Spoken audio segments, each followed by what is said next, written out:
combler la dernière pile de béton, des travaux lancés le mercredi 22 avril à 11 heures se sont achevés le vendredi 24 avril à 21 heures.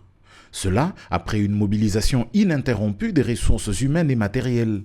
Pendant près de 58 heures d'affilée, les opérations se sont poursuivies sans le moindre arrêt afin d'assurer l'homogénéité de l'ouvrage et éviter toute reprise de bétonnage susceptible d'affecter son comportement structurel dans le futur.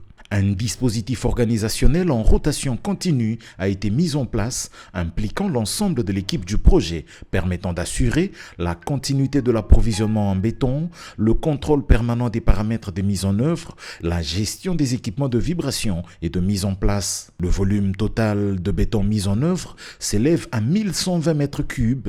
À cet effet, une attention particulière a été portée sur la maîtrise de la température du béton, la compacité par vibration mécanique adaptée, le respect des cadences de mise en place afin d'éviter les ségrégations et les reprises froides, ainsi que le suivi de la qualité, dont l'ouvrabilité, l'homogénéité et la conformité au design. Des contrôles ont été effectués tout le long de l'opération, notamment sur la consistance du béton, le délai de mise en œuvre, ainsi que sur la bonne exécution du ferraillage du coffrage avant le coulage.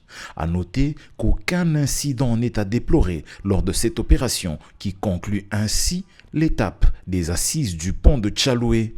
Pendant ce temps, les premiers éléments de la superstructure commandée en Chine devraient être sur place à Kasenga d'ici fin mai.